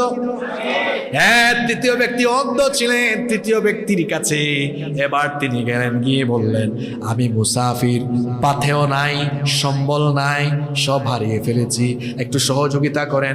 বিশাল এই উপত্যকা সমান ছাগলের পাল আছে, একটা ছাগি আমাকে দান করেন। তখন ওই ব্যক্তি বললেন, এই যে বিশাল উপত্যকা পরিমাণ সম্পদ, আসলে তো এগুলো কোনোটাই আমার না, আমার রব আমাকে দিয়েছেন, এগুলো আমার রবের দেওয়া। তিনি রবের দেওয়া নেয়ামত স্মরণ করলেন। এরপরে বললেন, তুমি তো মাত্র একটা চেয়েছো, আমার আল্লাহ তো এগুলো আমাকে দান করেছেন চাওয়া মাত্রই, তুমিও আজকে আমার কাছে চেয়েছো। তুমি একটা না, এই মাঠ থেকে, এই উপত্যকা থেকে যতটা মন চায় ততটা নিয়ে যাও, কারণ আমার সম্পদের ভেতরে অভাবীদের হক আমার রব রেখে দিয়েছে, তুমি যদি নিয়েও যাও আমার বিন্দু মাত্র কোনো আপত্তি না। ফেরেশতা বললেন তোমার জিনিস তোমার কাছেই রাখো, কিচ্ছু লাগবে না, তুমি পরীক্ষায় পাস, পরীক্ষায় উত্তীর্ণ, আল্লাহ তোমার সম্পদের নিয়ামত আরো বহু গুণে বাড়িয়ে দিবে। সুবহানাল্লাহ। এই ঘটনা কেন শোনালাম? সম্পদ আল্লাহর পথে দিলে সম্পদ কমে না, সম্পদ কিপটা হবেন না, কৃপণ হবেন না। কুরআনে কারিমে আল্লাহ রহমানের বান্দাদের পরিচয় দিয়েছেন। আল্লাহ তাআলা রহমানের বান্দাদের পরিচয় দিতে গিয়ে বলেছেন, রহমানের বান্দা হলো তারা লাম ইয়াসরিফু ওয়া লাম ইয়াকতিরু, তারা অপচয় করে না, অপব্যয় করে না। ওয়া কানা বাইনা যালিকা কওয়ামা, মধ্যম পন্থা অবলম্বন করে আল্লাহ যে সম্পদ দিয়েছেন তার নিজের প্রয়োজন মিটিয়ে বাকি যেটুকু থাকে, বাকিটুকু তারা আল্লাহর পথে খরচ করে। আল্লাহ সেই কথাটা সূরা দোহার মধ্যে বললেন, ওয়া আম্মাস সাইলা ফালা তানহার, অভাবী আসলে পরে, অসহায় আসলে পরে তাড়িয়ে দিও না, তাদেরকে দান করো, সহযোগিতা করো। বলেছিলাম মুফাসসিরগণ সাইল শব্দের ব্যাখ্যা দিয়েছেন দুইটা। এক নম্বর ব্যাখ্যা দিয়েছেন সাইল মানে যারা দরিদ্র, অসহায়, যাদের কোনো কিছু নাই, বা যারা এসে তোমার কাছে চায় তাদেরকে দাও। মুফাসসিরগণ আরেকটা ব্যাখ্যা দিয়েছে, যারা হলো জ্ঞানের দিক থেকে সাইল, অর্থাৎ যারা কোনো কিছু এসে জানতে চাইবে। আল্লাহ তার নবীকে বললেন, ও নবী ফাসআলু আহলাদ যিকরি ইন কুনতুম লা তা'লামুন, যেটা জানো না সেটা জিজ্ঞেস করো। নবীজিকে বললেন, কোন সাইল এসে যদি কোনো কিছু জানতে চায়, প্রশ্ন করে, দাওয়াতি ময়দানে কড়া মেজাজ রাখা যাবে না। শোনেন, আমাদের মধ্যে অনেকে আছেন, কেউ যখন কোনো জিনিস বুঝে না বা ইসলাম বিরোধী লোকের সাথে তর্ক করে কোনো জিনিসের সমাধানে আসা যায় না, তর্ক করে, ধমক দেয়, গালিগালাজ করে। গালিগালাজ করা হলো মুনাফিকের অস্ত্র। ওয়া ইদা খাসামা ফাজারা, মুনাফিক কথায় কথায় গালি দেয়, গালিকে তার হাতিয়ার হিসেবে ব্যবহার করে। কিন্তু আল্লাহ তাআলা বলেছেন না, যদি কেউ এসে জিজ্ঞেস করে, জ্ঞানগত সাইল যদি কেউ হয়, তাকে নরম ভাষায় কওলাল লাইয়িনা, নরম ভাষায় বুঝিয়ে দাও, হিকমতের সাথে আল্লাহর দ্বীনের পথে মানুষকে ডাকো। উদউ ইলা সাবিলি রাব্বিকা বিল হিকমাতি ওয়াল মাউইযাতিল হাসানাতি ওয়াজাদিলহুম বিল্লাতি হিয়া আহসান। তোমার রবের পথে মানুষকে হিকমতের সাথে, প্রজ্ঞার সাথে ডাকো, নরম ভাষায়, দরদ ভরা ভাষায়।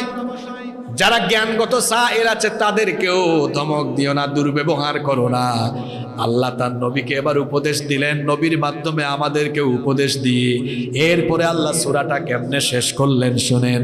ওয়া আম্মা বিনি'মাতি রাব্বিকা ফাহাদ্দিস, অতএব আপনার রবের যত নেয়ামত আছে, যে নেয়ামতগুলো দিয়েছেন সেগুলো আপনি প্রকাশ করেন, বর্ণনা করেন, মানুষকে সেগুলো বলেন। সুবহানাল্লাহ। তাহলে নেয়ামত পেলে নেয়ামতের বহিঃপ্রকাশ ঘটাতে হয়, শুকরগুজার করতে হয়। নেয়ামত পেয়ে যে ব্যক্তি শুকরগুজার হয়, আল্লাহ নেয়ামত আরো কমান না বাড়িয়ে দেন। এজন্য আল্লাহ বলেছেন, লা ইন শাকারতুম লা আযীদান্নাকুম ওয়া লা ইন কাফারতুম ইন্না আযাবি লাশাদীদ। যদি কৃতজ্ঞ হও, শুকরগুজার হও, লা আযীদান্নাকুম, অবশ্যই আমি তোমাদেরকে আরো বাড়িয়ে দিব। সুবহানাল্লাহ। এই হলো সূরা দোহা 11টি আয়াতের সংক্ষিপ্ত তাফসীর। এখন আসুন এই সূরা থেকে আমরা যে সংক্ষিপ্ত তাফসীর শুনলাম, এখান থেকে ব্যাখ্যাটা কি, এখান থেকে শিক্ষা কি আমাদের জন্য, শিক্ষাগুলো আমরা এখন সংক্ষেপে বলব। নাম্বার 1, প্রথম শিক্ষা হলো আল্লাহ তাআলা ওহীর অবতরণ বন্ধ করেছেন। এটার একটা সিগনিফিকেন্স কারণ আছে। কারণটা বলেছিলাম, দিনের পরে যেমন বিশ্রামের জন্য রাতের দরকার, তেমনি ওহী নাজিলের পরে এক নাগারে ওহী নাজিল করলে নবীজির কষ্ট হতো। নবীজির কষ্টটাকে হালকা করার জন্য বিশ্রামেরও দরকার। এখান থেকে শিক্ষা হলো যে দাওয়াতি ময়দানে একচেটিয়া থাকা যায় না, মাঝে মাঝে নিজের শরীরকে উকি দেওয়া লাগে, বিশ্রাম দেওয়া লাগে। কারণ বিশ্রাম না থাকলে আপনি এনার্জেটিক হতে পারবেন না। এনার্জি না থাকলে দাওয়াতি ময়দানে আপনি কাজও করতে পারবেন না। এজন্য স্বাস্থ্যের দিকে নজর দিতে হবে। স্বাস্থ্যের দিকে কি দিতে হবে? স্বাস্থ্যই সকল সুখের মূল। আর দুনিয়াতে সবচেয়ে সুখী হলো তারা সুস্বাস্থ্যবান যারা। সুস্বাস্থ্য মানে শরীর মোটা তাজা, বিষয়টা এমন নয়। সুস্বাস্থ্য মানে হচ্ছে রোগবালাইবিহীন শরীর, যে শরীরে রোগ প্রতিরোধ ক্ষমতা বেশি। আর নবীজি হাদিসে বলেছেন, সালুল্লাহাল আফওয়া ওয়াল আফিয়া, আল্লাহর কাছে সুস্থতা চাও। ফা ইন্না আহাদাল লাম ইউতা বাদাল ইয়াকিনি খায়রাম মিনাল আফিয়া, ঈমানের পরে সুস্থতার মতো কোনো নেয়ামত আল্লাহ আর দেন নাই। সুবহানাল্লাহ। যেন সুস্থ থাকার চেষ্টা করতে হবে। সুস্থ থাকার জন্য নিয়মিত খাদ্যাভ্যাস এবং ভারসাম্যপূর্ণ জীবনযাপনে অভ্যস্ত হতে হবে। পারবো তো ইনশাআল্লাহ? নাম্বার 2, এরপরে 2 নম্বর শিক্ষা হলো কোরআনের পথের, আল্লাহ এবং রাসূলের পথের সৈনিকদেরকে আল্লাহ কখনো পরিত্যাগ করেন না। হ্যাঁ, মাঝে মাঝে আল্লাহ তাআলা পরীক্ষা করার জন্য হয়তো কোরআন বিরোধী, ইসলাম বিরোধীদের ঠাট্টা উপহাস সমালোচনার সম্মুখীন করেন, কিন্তু আল্লাহ তাআলা আবার দয়া করে, মায়া করে, মহব্বত করে আল্লাহ তাআলা আবার তাদের থেকে মোমেনদেরকে হেফাজত করেন এবং কাফিরদেরকে আল্লাহ তাআলা উচিত শিক্ষা দেন। যেমনটা আল্লাহ তাআলা সূরা দোহার মধ্যে বলেছেন, নবী আপনার রব আপনাকে পরিত্যাগ করেননি, নারাজও হয়ে যাননি। 2 নম্বর শিক্ষা হলো অন্তরের মধ্যে এই দৃঢ় বিশ্বাস রাখতে হবে, আমরা যারা ঈমানদার হয়েছি আমাদের সাথে সব সময় যিনি আছেন তিনি কি? তিনি আমাদেরকে কখনো একাকী ছেড়ে দিবেন না ইনশাআল্লাহ। সূরা দোহার 3 নম্বর শিক্ষা হলো মনে রাখতে হবে, যতই দুর্দিন আসুক না কেন, যত অন্ধকার আসুক না কেন, এই কথা দৃঢ়ভাবে বিশ্বাস করতে হবে। অন্ধকারের পরে যেমন আলো আসে, রাতের পরে যেমন দিন আসে, তেমনি দুর্দিন চিরদিন থাকে না, দুর্দিনের পর সুদিনও।